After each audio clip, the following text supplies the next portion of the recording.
Hola chicos, ¿cómo están? Espero que muy bien. Hoy vamos a ver el tema de hipnóticos, que son compuestos que producen un sueño similar al fisiológico y del cual es más o menos fácil despertar. Hay que tener en cuenta siempre que estos compuestos hipnóticos no son analgésicos, porque es habitual el mal uso de estos compuestos considerando de que sí producen analgesia. Si los tenemos que clasificar, dentro de este grupo tenemos a los barbitúricos como los principales referentes, también al propofol y otras sustancias que vamos a ver que en realidad tienen poco efecto hipnótico, pero lo vamos a abordar en esta clase, como el éter gliceril guayacolato. Además, dentro de este grupo se encontraba el hidrato de cloral, que ya no se utiliza en medicina veterinaria, por lo tanto no lo vamos a abordar en esta clase. Los barbitúricos son depresores del sistema nervioso central, deprimen a todos los tejidos excitables del organismo y esa depresión va a depender de la dosis, la vía, el tipo de barbitúrico que usamos y también de la velocidad de administración. Derivan de una molécula base que es el ácido barbitúrico, que está compuesto por una molécula de urea y una molécula de ácido malónico. De por sí el ácido barbitúrico no tiene efecto hipnótico, pero sustituciones a nivel del carbono 5 le permitieron a esta molécula sí generar efectos sedantes hipnóticos a nivel del sistema nervioso central.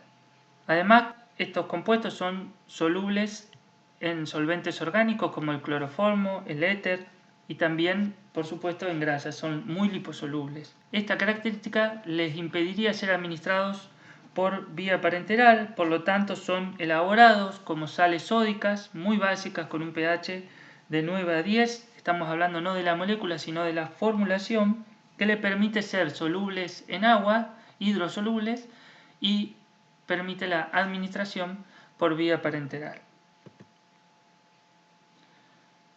Aquellos barbitúricos que poseen un oxígeno en el carbono 2 se denominan oxibarbitúricos. Cuando este oxígeno es reemplazado por un átomo de azufre se denominan tiobarbitúricos. Esta es una clasificación importante que tienen que conocer, que clasifica a los barbitúricos en acción prolongada, intermedia, corta y ultracorta. Los de acción prolongada son aquellos que tienen un efecto que dura más de 6 horas, con un comienzo de la acción de 30 a 60 minutos. Y como ejemplo tenemos, y muy utilizada en veterinaria, al fenobarbital. Los de acción intermedia de 3 a 6 horas de duración del efecto, con un comienzo de 15 a 30 minutos. Tenemos el ejemplo del amobarbital, no se utiliza mucho en medicina veterinaria. Los de acción corta, con una duración de efecto menor a 3 horas y un comienzo de la acción a los 15 minutos. Aquí tenemos a uno que se utiliza en veterinaria, que es el pentobarbital. Y los de acción ultra corta, que serían el grupo de los tiobarbitúricos, aquellos que tienen el átomo de azufre en el carbono 2, que tienen una duración de efecto de 20 a 30 minutos y el comienzo de la acción es inmediato. Se administran por vía intravascular y la acción comienza de manera inmediata. Los ejemplos son el tiopental sódico, que es utilizado en veterinaria, y también el tialbarbital. Las acciones de los barbitúricos sobre el sistema nervioso central la ejercen a través de un efecto sobre la corteza y el tálamo. El sistema nervioso central es muy sensible a la acción de los barbitúricos. Lo que generan es una depresión y esa depresión es dosis dependiente. Lo hacen a través de actuar sobre el receptor GABA-A, el receptor tanto presináptico como postsináptico GABA-A, que está asociado a un canal de cloro. Así, cuando aumentamos la dosis, los efectos pueden ir de una simple sedación a la hipnosis o pérdida de conciencia, incluso coma y muerte si aumentamos aún más la dosis. Y eso se debe a que tiene una acción GABAérgica, potenciando los efectos inhibitorios del GABA, pero también GABA mimética, o sea, actuando de manera similar al neurotransmisor y sin la necesidad de que éste se encuentre en el receptor. Esa acción se denomina GABA mimética. Y es esta acción la que determina que los barbitúricos tengan un índice terapéutico bajo. Aquí vamos a ver una animación de cómo actúan los barbitúricos a nivel de su receptor. Tenemos la terminal presináptica y el receptor postsináptico asociado a un canal de cloro. Vemos primeramente cómo el neurotransmisor GABA se va a unir a su receptor, va a producir una apertura del canal y esto va a producir un flujo de cloro dentro de la célula, lo que va a generar hiperpolarización. Entonces la actividad celular disminuye. En el caso, por ejemplo, de que tengamos una benzodiazepina que también actúa sobre este receptor de GABA, tienen su lugar de acción, se unen y potencian el efecto del GABA. Entonces hay inhibición celular de la misma manera que lo haría el GABA, pero de mayor efecto. Entonces hay una disminución en la actividad celular, pero nunca va a ser superior a los efectos propios del GABA. Está potenciada, pero no es superior. Ahora bien, si tenemos un hipnótico como por ejemplo el tiopental o pentobarbital, vamos a tener al GABA unido en su receptor que va a producir una apertura determinada del canal, y a baja dosis del barbitúrico este se va a unir a su receptor y va a inducir una mayor apertura del canal de cloro, generando hiperpolarización de la membrana y una disminución en la actividad celular. Ahora bien, si nosotros tenemos elevada dosis de barbitúrico, entonces ya no va a interesar de que haya presencia o no de GABA. El barbitúrico por sí solo se va a unir a su receptor y va a inducir una gran apertura del canal de cloro, lo que va a disminuir en gran medida la actividad celular, al punto tal de que esta depresión puede ser tan elevada que produzca la muerte por paro del centro respiratorio. Y es por esto que el índice terapéutico de los barbitúricos es muy bajo. En la neurona, los barbitúricos actúan a nivel presináptico, en las terminales inhibitorias presinápticas, o postsinápticos, donde se encuentra el receptor de GABA. Continuando con los efectos de los barbitúricos a nivel del sistema nervioso central, como dijimos anteriormente, estos se comportan como sedantes e hipnóticos. Hipnóticos es el principal efecto que buscamos en veterinaria al utilizar barbitúricos durante la anestesia. Lo que se logra es la inducción y el volteo del animal de manera muy rápida. Los más utilizados por su efecto hipnótico son el tiopental, de acción ultracorta, o el pentobarbital, de acción corta. El efecto sedante no se utiliza en veterinaria, porque el animal va a presentar incoordinación, indiferencia, obnubilación, un estado que no es deseado y por tal motivo los barbitúricos no se utilizan como sedantes. Hay otras moléculas como las benzodiazepinas que son mejores para este tipo de efecto. Otra característica de los barbitúricos es que se comportan como anticonvulsivantes. Podemos usarlo a dosis hipnóticas a todos como anticonvulsivantes, pero siempre considerar que van a generar justamente hipnosis, o sea, pérdida de la conciencia. Así podríamos usar, por ejemplo, tiopental para el caso de convulsiones tónico-clónicas de urgencia, como podrían ser convulsiones por hipoglucemia o por estricnina. Ahora bien, si queremos hacer una terapia a largo plazo de las convulsiones, por ejemplo, las que se dan a consecuencia de la epilepsia, utilizaríamos únicamente el fenobarbital, porque tiene un grupo fenilo que le permiten tener una duración de efecto prolongada y solamente generar sedación en los individuos. Muchas veces las dosis utilizadas no llegan incluso a producir el efecto sedante. Otra cosa que debemos recordar es que los barbitúricos no son analgésicos, no se pueden utilizar en cirugías buscando una acción analgésica ni en el postoperatorio, ni tampoco tratar animales que tengan dolor por cualquier motivo, ya sea agudo o crónico, a través de barbitúricos, porque no son analgésicos. Incluso pueden promover que la percepción del dolor sea mayor, algo que es muy grave. Siguiendo con las acciones de los barbitúricos, tenemos sus efectos sobre el sistema respiratorio, de los cuales ya hablamos un poco. A elevada dosis, o sea, por su acción GABA-mimética, producen una depresión del centro respiratorio con paro respiratorio y por lo tanto pueden ocasionar la muerte del individuo. A este efecto es muy sensible el gato y también otros efectos que pueden aparecer a dosis no relacionadas con las utilizadas para la hipnosis, o sea, dosis menores, pueden ser tos, laringoespasmos, estornudos. También en el gato esto es más frecuente y tanto la depresión respiratoria como la aparición de estos efectos indeseables hacen que los barbitúricos no sean recomendables de usar en felinos. Cuando administramos barbitúricos por vía endovenosa tenemos que hacerlo en forma lenta, porque de forma rápida podemos deprimir el centro respiratorio y ocasionar la muerte del animal. Pensar que los fármacos que se utilizan para realizar eutanasias en animales, muchos en su formulación tienen pentobarbital. A nivel del sistema cardiovascular, los barbitúricos van a producir una depresión cardíaca con disminución de la frecuencia cardíaca, eso como consecuencia de la depresión a nivel de la respiración, y sobre los vasos van a generar vasodilatación con caída de la presión sanguínea, o sea, hipotensión. Eso va a redundar en una pérdida de temperatura y se debe a efectos sobre el centro vasomotor, siempre efectos de tipo depresores. Sobre el sistema digestivo, los barbitúricos tienen algunos efectos.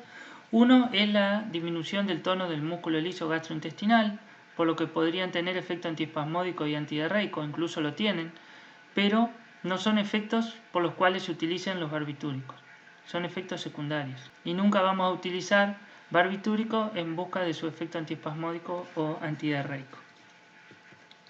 Sobre el hígado es muy importante recordar que son inductores enzimáticos. Así, ellos pueden aumentar el metabolismo de sí mismos e inducir tolerancia. Esto se da en el uso prolongado, por ejemplo, del barbitúrico fenobarbital en animales bajo tratamiento de epilepsia, que es a largo plazo, incluso son tratamientos crónicos de por vida. Así, el fenobarbital puede estimular su propio metabolismo. Y a su vez de otras drogas que también se metabolizan a nivel hepático, como pueden ser vitaminas, hormonas, que se metabolizan a nivel del hígado. Por lo tanto, cuando usamos fenobarbital para el tratamiento de la epilepsia de forma crónica, a largo plazo, también tenemos que tener en cuenta qué otras drogas o qué otros fármacos estamos utilizando para considerar que si tiene metabolismo hepático, este va a estar aumentado. Y quizás tengamos que hacer algún ajuste en las dosis. Los barbitúricos también tienen efecto a nivel del sistema urinario, lo que produce una disminución de la diuresis, y eso se debe a que, como consecuencia de la hipotensión que generan por la vasodilatación y la caída de la frecuencia cardíaca, va a producirse una vasoconstricción de la arteriola aferente del riñón y va a disminuir el flujo a nivel renal. A su vez, esto también desencadena el aumento de la secreción de la hormona antidiurética, lo que también tiene como consecuencia una disminución en la diuresis, en la producción de orina. A nivel del sistema genital, los barbitúricos tienen un efecto importante a nivel del miometrio, donde a dosis hipnóticas generan miorelajación, pero a dosis sedantes, o las dosis que vamos a utilizar a largo plazo en las terapias con fenobarbital, no producen esta miorelajación a nivel miometrial. Ahora bien, los barbitúricos están contraindicados para su uso en cesáreas porque atraviesan la placenta y pueden llevar a una depresión del centro respiratorio del feto, generando hipoxia a nivel fetal, con el peligro que eso conlleva. A nivel del músculo esquelético, los barbitúricos no se consideran como agentes miorelajantes. De todos modos, hay una excepción que son los caninos, en los cuales la miorelajación es buena. De todo modo, siempre es conveniente asociarlos. Ahora vamos a hablar un poco acerca de la farmacocinética de los barbitúricos. La mayoría de los barbitúricos se administra por vía endovenosa, ya que se formulan como sales sódicas con un pH elevado de 9 a 10 y cualquier otra vía parenteral podría generar mucha irritación. Por lo tanto, exclusivamente el pentobarbital como el tiopental se utilizan por vía endovenosa. También el fenobarbital puede ser utilizado por vía oral. La distribución de los barbitúricos es bastante característica. Si bien se presentan como sales sódicas, en su formulación debemos considerar que son una molécula ácida, la cual es muy liposoluble, por lo tanto se comportan como un fármaco con esa característica una vez que ingresan al organismo. Son transportados por proteínas plasmáticas, en alrededor de un 65 a un 80% circulan unidos a esas proteínas. Y ahora vamos a ver en gráficas cómo es el proceso de distribución de los barbitúricos. Vamos a tomar como ejemplo el tiopental. Una vez que administramos el tiopental por vía endovenosa, este rápidamente, unido a proteínas plasmáticas, va a llegar al compartimento central donde va a llegar al corazón, a los riñones, al hígado y al órgano efector, que es el sistema nervioso central. Va a ejercer rápidamente su efecto. Fíjense, al cabo de 1 minuto la concentración a nivel del sistema nervioso central es del 100% y también su efecto. Luego va a pasar a los tejidos un poco menos irrigados, como puede ser músculo y también aparato digestivo. Se va a distribuir a esos órganos y ya a ese punto va a disminuir la concentración a nivel del sistema nervioso central y también su efecto. En un tercer momento se va a distribuir hacia la grasa principalmente como un tercer compartimento, y una vez que llega hacia la grasa, la concentración a nivel del sistema nervioso central es muy poca y por lo tanto también su efecto. Luego, desde la grasa, lo que va a suceder es que se va a redistribuir, y es ese proceso de redistribución el que determina la finalización del efecto a nivel del sistema nervioso central. Porque si administramos una sola dosis y el barbitúrico llega a la grasa, quiere decir que ya no va a estar presente a nivel del sistema nervioso central para ejercer su efecto.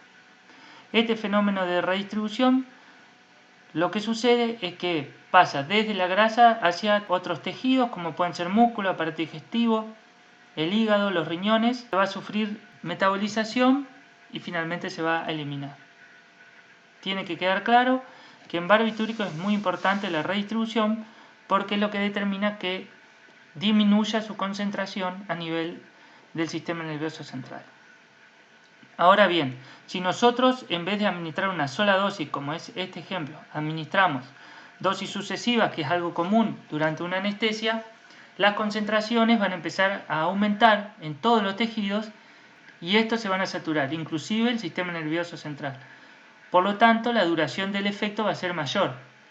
Aquí la finalización de ese efecto no va a depender de la redistribución, porque si bien sucede, las concentraciones en el organismo son tan elevadas que necesitan sí o sí ser metabolizadas para que disminuya el efecto.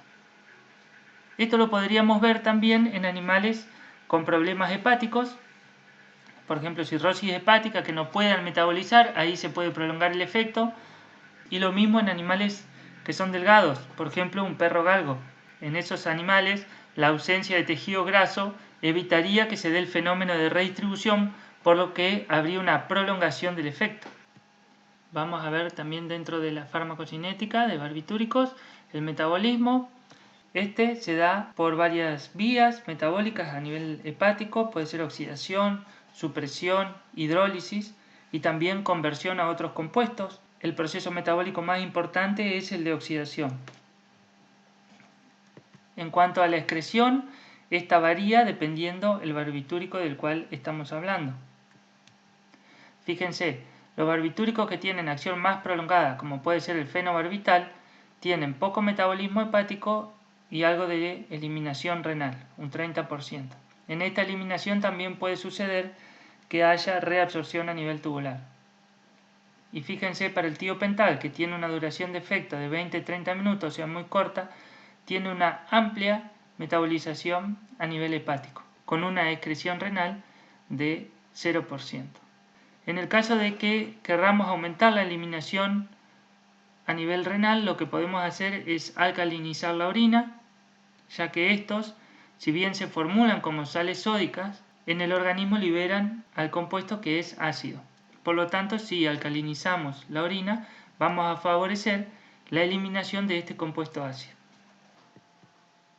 En cuanto a la toxicidad de barbitúricos, ya estuvimos hablando acerca de esto. Son compuestos con un índice terapéutico muy reducido, por lo cual debemos usarlos con mucho cuidado, calcular bien las dosis, conocer el peso exacto de los animales en los cuales vamos a administrar barbitúricos, principalmente con aquellos que se usan como hipnóticos. Esa toxicidad se debe a que si ocupamos una dosis muy alta o calculamos bien la dosis, pero la administramos a una velocidad muy rápida por vía endovenosa, podemos deprimir de tal manera el centro respiratorio que nos genere muerte por paro respiratorio. Y esa es la principal toxicidad que presentan los barbitúricos. Ahora vamos a ver las indicaciones de los barbitúricos. En veterinaria se utilizan dos preparados. Uno es el de fenobarbital, que se administra vía oral para el tratamiento crónico de la epilepsia, para evitar que aparezcan convulsiones en los animales que sufren esta enfermedad. Y el otro es el tiopental, que viene en preparados de 1 gramo. Nosotros tenemos que diluirlo. En general se hace una dilución para que en 1 mililitro haya 25 miligramos. Entonces es bastante sencillo calcular la dosis. De todo modo, el tiopental está siendo reemplazado en la anestesia como un agente inductor por otros fármacos de mayor utilidad y más seguros. Fíjense la progresión de la dosis, como de 15 a 25 miligramos kilo pasamos también a una duración de un efecto mayor. La velocidad de inducción va a depender de la velocidad de administración, pero de todos modos siempre tiene que ser lenta, por lo que estuvimos hablando en relación a la toxicidad y la depresión del centro respiratorio. La mayor utilidad de tiopental está en la inducción a la anestesia, tanto en caninos como en equinos. Puede ser el mantenimiento anestésico, siempre asociado, y siempre recordar que no son analgésicos. Solamente en el canino produce el miorelajación, o sea que sí o sí tenemos que utilizarlos asociados. Otra utilidad del tiopental es si nos llaman porque hay un animal que está convulsionando, o sea que tiene en ese momento una crisis convulsiva, podemos utilizar tiopental para frenar las convulsiones. Aquí llegamos al final de la clase, les agradezco su atención y nos vemos en la próxima.